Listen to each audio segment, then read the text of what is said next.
In today's show, we're talking about more of the changes from Secure Act 2.0, such as changes to spousal IRAs, qualified charitable distributions, catch-up contributions, emergency savings accounts, and required minimum distributions, plus much more. We're going to talk about the changes, how they impact you, how you could utilize them to save more for your retirement, or utilize them to help reduce your long-term tax picture.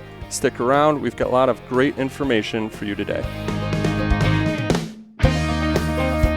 Welcome to the Your Life, Your Money podcast with Scott Searins, teaching you how to thrive in life, wealth, and retirement.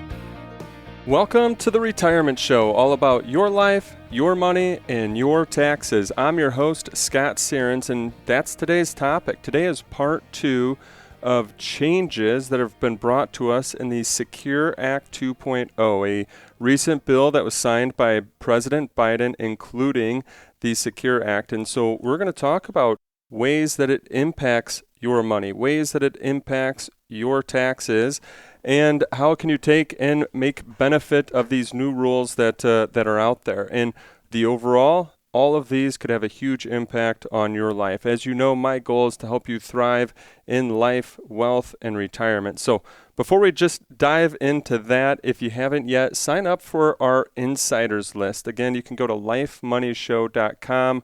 And here's just an example of what you get as being part of our insiders list. We have a weekly wealth report that goes out. The latest wealth report was talking about tax changes for the new year. So new tax changes for 2023. The only way to understand, to help take advantage of things, to utilize changes to your benefit is understand what those changes are, understand how they impact you. So again, go to lifemoneyshow.com, scroll down, sign up for the insiders list. You'll get our weekly emails, including the wealth report just like that, as well as other emails to help you reduce your long-term tax burden and invest and retire with confidence. So if you haven't yet, go back one episode. We talked about the RMD changes as well as the Roth changes that were included in the Secure Act 2.0.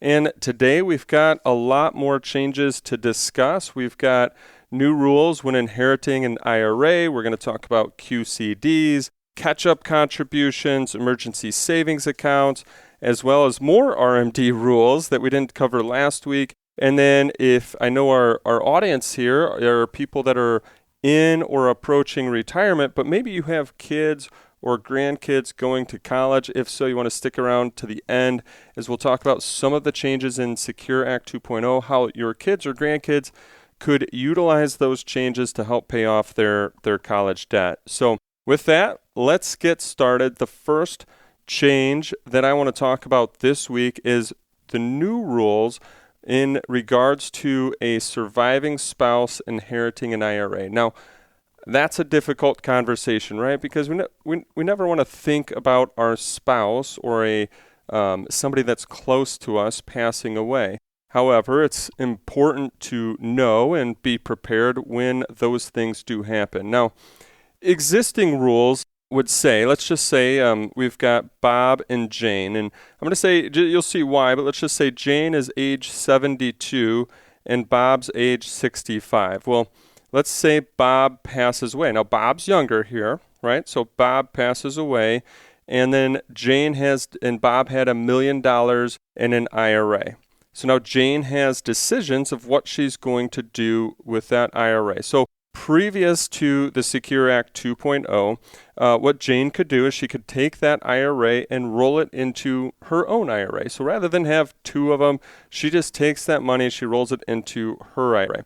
She could just leave Bob's IRA at where it was and treat it as her own, and or remain just a beneficiary of the IRA. Now, with the Secure Act 2.0, they've added an election that Jane could make. And the election that they added was that Jane can be treated as the deceased spouse. And you might be thinking, I don't get it. Where does that come in? What does that do? How does that actually help? And here, let me just walk you through a few points on how that changes the game here. So let's just say now Jane elects to be treated as Bob. So she elects to be treated as the deceased spouse. Well, since Jane's 72 and she was already 72, let's just say it wasn't this year, so she's already 72. Let's say Jane was already taking RMDs on her IRA. So she elects to be treated as the deceased spouse regarding Bob's IRA, Bob's $1 million that's in his IRA. What that does is it gives her now the ability to delay the required minimum distributions, RMDs, on Bob's $1 million IRA. She was already taking RMDs, but she doesn't have to make any changes, or she doesn't have to necessarily roll Bob's IRA into hers. She leaves it there. She elects to be treated as Bob on that specific account, and she can delay the RMDs. The other benefit there is now she can use the uniform lifetime table when calculating required minimum distributions on Bob's IRA that she now is being treated as the deceased spouse. And so by utilizing that uniform lifetime table, and sorry, I'm kind of getting into the weeds here, but basically it makes when Bob would have turned 72, it makes those required minimum distributions lower than if she would have just brought everything into her IRA and done it as a single lifetime calculation. So again, ability to delay required distributions and the ability to make those required minimum distributions a little bit lower. Now, the third part here, which of course we don't want Jane to pass away either, but let's just say Jane also passes away before Bob would have turned 72. So Bob passed at 65. Jane says, I wanted to be on Bob's IRA. I want to be treated as the deceased spouse. I want to be treated as Bob. And so that account, she doesn't have to take required distributions until Bob would have turned 72. But let's say Jane passes away before that time. Well, if the survivor dies before RMDs, then the beneficiaries on that account are treated as the original beneficiaries, and they are able to stretch that IRA. So let's just say Bob and Jane had 2 children. Both Bob and Jane pass away before Bob would have even turned 70. Well, 72. I keep using 72, right? But the rules have changed. Now it's 73. So before Bob would have turned 73, and now the children can inherit that IRA and stretch it over their lifetime. Why is that a big deal? Well, the big deal there is because if both of them were already taking required distributions, then when those 2 children inherited that IRA, instead of stretching the distributions over their lifetime, they would have to take all of the money out over 10 years. So you take $1 million divided by 10, that's $100,000 a year. Divided by 2 kids, that's $50,000 a year. Now, there's still, I'll say, caveats in the rule if they need to take it all at once or if they just take it all in 1 year. However, if you think about that, that adds a lot of taxable income to them versus if they were able to stretch that over their lifetime, now they might be looking at a lot less of a distribution each and every year, keeping that taxable income down, keeping more in the family's pocket versus giving it to the IRS. So that first new added rule is if you're a surviving spouse inheriting an IRA, you can elect to be treated as the deceased spouse. A lot of interesting things there. Hopefully, what it shows you or tells you, though, is if something's happening in your life or if your spouse were to pass away, hit pause, pick up the phone, call a financial professional, make sure that you're inheriting that IRA in the most tax-advantaged way to you and your family. I realize those can be emotional times that you're going through. Just hit pause. You don't have to do anything right away. And then when the time is right, talk to a financial professional about how you should inherit that IRA in the most tax-advantaged way for you and your family. Okay, let's move on. We're going to continue talking about IRAs, but instead we're going to talk about Roth IRAs, regular IRAs, and what the rules changed to with the Secure Act 2.0 is that the catch-up contributions for those IRAs are now going to be indexed for inflation. So for any of you that were going, gosh, it just seems like the rules never change, right? When it comes to an IRA, you could put in if you're age 50 plus, you could just put in $1,000 more. And that rule has been stuck there for about 15 years. So for instance, this year, 2023, they did increase the base contribution amount to $6,500 for IRAs or Roth IRAs. However, that catch-up contribution, if you're age 50 and older, you could put in $1,000 more, right? So then a total of $7,500 into the IRA, Roth IRA. But with this new rule, the catch-up contributions are going to be indexed for inflation. So that's great. So that means age 50 plus, each year, instead of $1,000, it might be $1,100, it might be $1,200, it might be $1,300. All will be based on inflation amounts, but it gives you that ability to put more into those types of accounts. So what are the benefits here? One is the ability to put more money away. And as you know, I like that Roth IRA. I have a belief that taxes will be going up in the future. So if you're age 50 plus, it allows you to put more money into that Roth IRA where, yes, you pay tax today, but if taxes go up in the future, your money grows tax-free, you're able to withdraw it tax-free. Maybe you're not able to put in the Roth IRA, or maybe your focus is the regular IRA. Either way, it allows you to put more money into those accounts. The other thing to think about, and these are just creative ways that I like to utilize these accounts. Sometimes people are making too much money, so they're not able, based on their income, they're not able to contribute to the Roth IRA, but they might be able to do the backdoor Roth IRA. So this gives those that are high income earners another way to get more money indexed for inflation into that Roth IRA through that backdoor Roth IRA process. And then those that might have one spouse working, one spouse not working, it's another way to, again, for that spouse that's non-working spouse, to get money into their IRA or to their Roth IRA. And you've heard me talk about this before. A creative thing there is I find sometimes working with a lot of savers, people that have saved $1 million, $2 million and more, is they have a bank account, a savings account where they've saved up a healthy amount in their bank or savings account as well. And so this is a way to, and maybe one spouse is retired already or one spouse isn't working. Well, this is a way, the spousal IRA is a way to get money out of that bank account. That bank account is generating interest, and that interest goes on your taxes each and every year, getting it out of that bank account and maybe getting it into a Roth IRA. So it's another way to shift money around, even if you have a non-working spouse. So different ways to think about it, just regular contributions to Roth IRAs or regular IRAs. High income earners, you want to think about backdoor Roths. And then if one spouse is working, one spouse is not working, or one spouse is retired, this is a way to still get more money into those spousal IRAs as well. So I like it. It means that they're starting to recognize people are saving for retirement. People want to save more for retirement. People need to save more for retirement. So indexing for inflation, especially on those catch-up contributions, will help people put away more for their retirement. Okay, moving on and sticking with the theme of catch-up contributions, another change to the rules here in the Secure Act 2.0 was that in 2025, those that are age 60 to 63, so including age 63, will be able to contribute even more than the catch-up contributions when it comes to their 401ks or 403bs or 457s. So, for instance, right now in a 401k, the base amount that you could contribute is $22,500.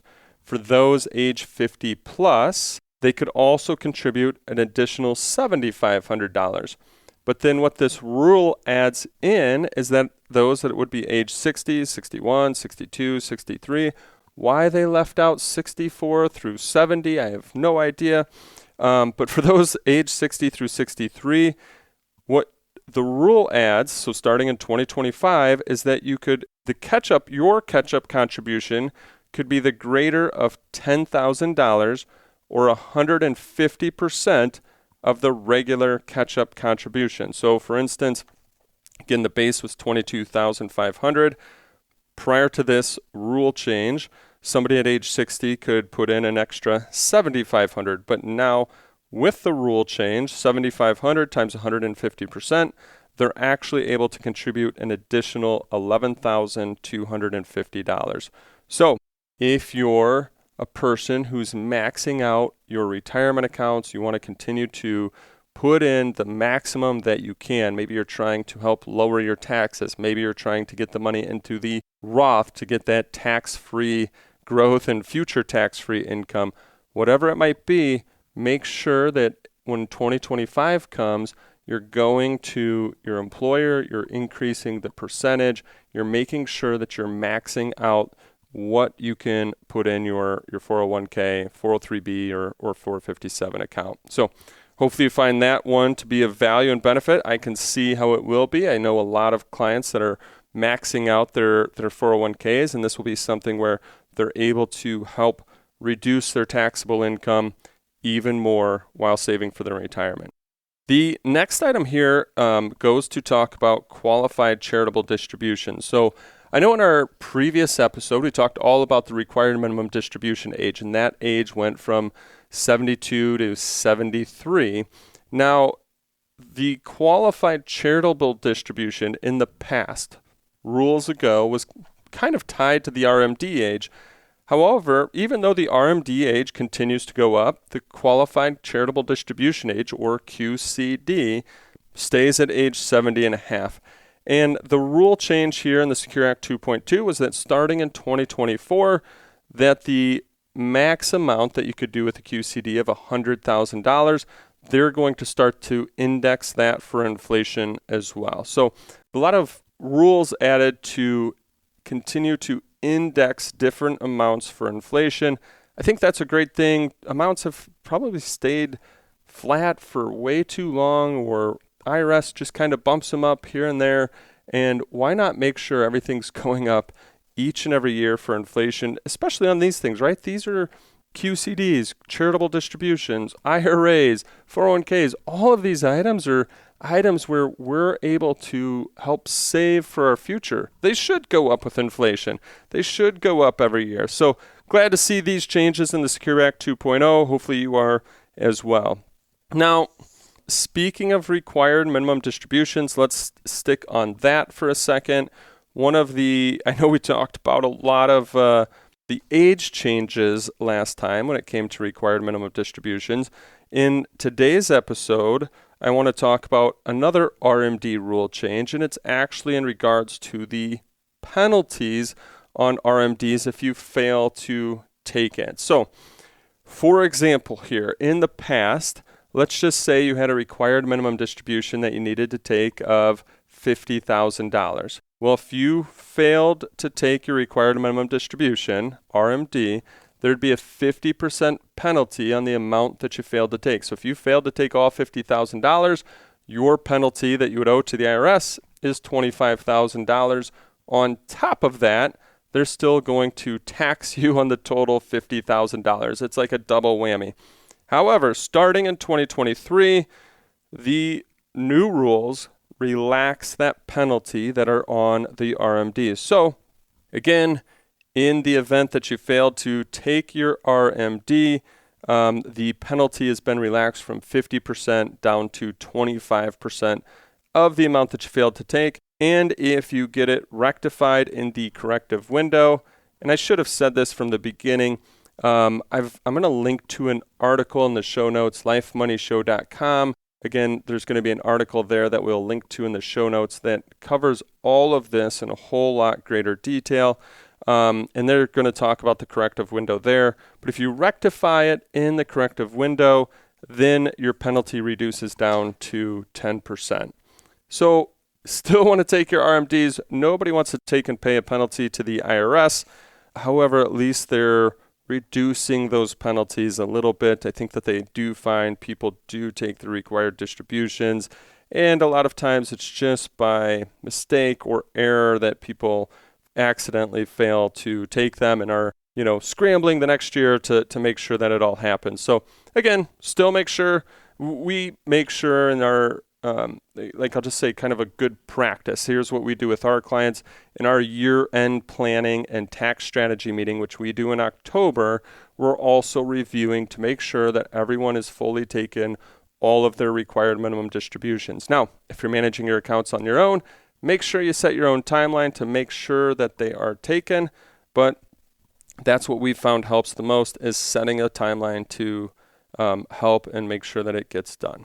Okay, let's kind of then move on to some rules in regards to, I'll call it emergency savings or emergency needs in regards to money that you need. Maybe, if you think about times of COVID, people are losing their jobs. I know that there's a lot of talk right now in regards to recession. And if you were to go and grab money from your 401k, 403b, 457, or IRA prior to age 59 and a half, and of course there's always some exceptions to the rule, but typically prior to age 59 and a half, there would be a 10% penalty for making an early withdrawal from your accounts. The Secure Act 2.0 expanded the exceptions to this 10% penalty. So an expansion of, I'll say, reasons why you could go and make withdrawals from your 401k,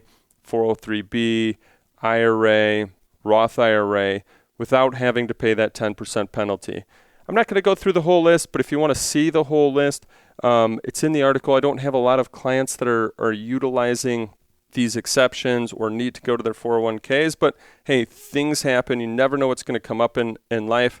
So if you want to see the whole list, go to lifemoneyshow.com, click on the show notes, and we will have the article with the list there.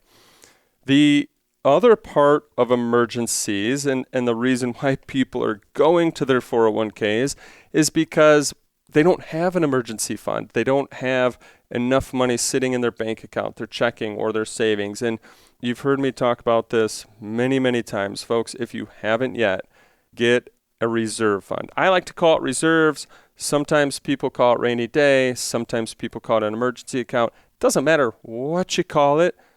Please, please, please just have some money saved up in your savings account or money market account. I use an online savings account because you get higher interest. Doesn't matter where you put it, but you just want to have some cash available. Whether it's 3 months expenses, 6 months expenses, a year expenses, or if it's just a number that makes your mind feel comfortable, have it there. Because if you've ever heard about Murphy's Law is, when something goes wrong, then things continuously go wrong. I've found that when you have an emergency savings account, Murphy doesn't come knocking at the door. Because when you have that emergency savings account, you don't feel like things are going wrong because you feel like you've prepared for it, you've got the money for it, and you can pay for it. So anyways, I kind of got off on a tangent there, but back to emergency savings accounts. One of the interesting changes in the Secure 2.0 here is that what they're adding is that they're going to now have where you can kind of link an emergency savings account to your retirement plan. So basically, through your 401k or 403b or 457, you're going to have like another account where you can save into that as well, make automatic contributions into those emergency savings accounts. So there are going to be income limitations to who can put into it. There's going to be contribution limitations. But the good news is they're recognizing people need to save for emergencies. And if you're having a tough time doing it on your own, well, then maybe there will be a way that you can do it through your 401k plan. Again, all of these types of things, you're going to have to see your specific employer and their specific plan and what it's going to allow you to do. But I think this is great. Any way to help people save and save reserves is a great thing to do. Okay, so I said, if you have kids or grandkids that are in college, stick around to the end as we're going to talk about college and college debt. And so the final change that I want to talk about today in the Secure Act 2.0 is in regards to how kids could potentially pay off their college debt. Now, this will be specific to their employer and to their employer's plans. But starting in 2024, employers will be able to allow the employer's match to go towards a student's college debt. Say that one more time. The employer match in a 401k starting in 2024, again, plan specific. See your employer plan, but employer matches could start going towards college debt. So if you have a student or a grandkid that has college debt, they're saving in their 401k, and I get it that this is a year away, but it's one thing, start planting that seed in their mind, because if their 401k plan will allow for it, this will be a way to, as long as they're saving maybe towards that, putting their money towards the college debt, then the employer will also help them pay down their college debt with their employer's match. I think that is a great thing. People are trying to, get out of college debt. College debt right now in this country is huge. The cost of college and education is skyrocketing, and unfortunately that's where a whole lot of debt starts from, and that's why it's so hard for the younger population to get on their feet, is because instead of starting on their feet with a job, with a bank account, they're starting on their feet with a job, a bank account, and a whole great amount of debt from college. And it just feels like this, I'll say, never-ending quicksand that they're trying to get out of when they're in college debt. So I think that's a great rule change. Hopefully for your child or for your grandchild, it'll allow them to make that change. So I hope that you've enjoyed our recap of the Secure Act 2.0. Maybe it's triggered some things in your mind, changes that you'll be able to make, or ways to take advantage of the Secure Act 2.0 when it comes to your situation or reducing your long-term tax burden. So hopefully you found it helpful. As I mentioned at the beginning of the episode, if you haven't yet, sign up for our insiders list to get our weekly email. The most recent email that went out was all about taxes in 2023, tax law changes. And again, our focus is helping you reduce your long-term tax picture, keeping more of your hard-earned savings in your pocket versus giving it to the IRS. So if you want to sign up for those weekly emails, go to lifemoneyshow.com, scroll down a little bit, and you'll see it where you can sign up for the insiders list. Hope that you found today's episode to be of value and benefit. If so, subscribe on your favorite podcast player. That way, they recognize that our show continues to grow and they'll recommend it to other people, as our goal is to help people thrive in life, wealth, and retirement. I look forward to our next conversation to help you enjoy life today, as well as be financially confident about your tomorrow. Investment advisory services made available through AE Wealth Management, LLC, AEWM. AEWM and Searns Financial Group, Inc. are not affiliated companies. Insurance products are offered through the insurance business Searns Financial Management, Inc. Searns Financial Group, Inc. is an investment advisory practice that offers products and services through AE Wealth Management, LLC, AEWM, a registered investment advisor. AEWM does not offer insurance products. The insurance products offered by Searns Financial Management, Inc. are not subject to investment advisory requirements. AEWM and Searns Financial Group, Inc. are not affiliated companies. Investing involves risk, including the potential loss of principal. Any references to protection, safety, or lifetime income generally refer to fixed insurance products, never securities or investments. Insurance guarantees are backed by the financial strength and claims-paying abilities of the issuing carrier. This podcast is intended for informational purposes only. It is not intended to be used as a sole basis for financial decisions, nor should it be construed as advice designed to meet the particular needs of an individual situation. Searns Financial Group, Inc. is not permitted to offer, and no statement made during the show shall constitute tax or legal advice. Our firm is not affiliated with or endorsed by the U.S. government or any governmental agency. The information and opinions contained herein provided by third parties have been obtained from sources believed to be reliable, but accuracy and completeness cannot be guaranteed by Searns Financial Group, Inc. Bond obligations are subject to the financial strength of the bond issuer and its ability to pay. Before investing, consult your financial advisor to understand the risk involved with purchasing bonds.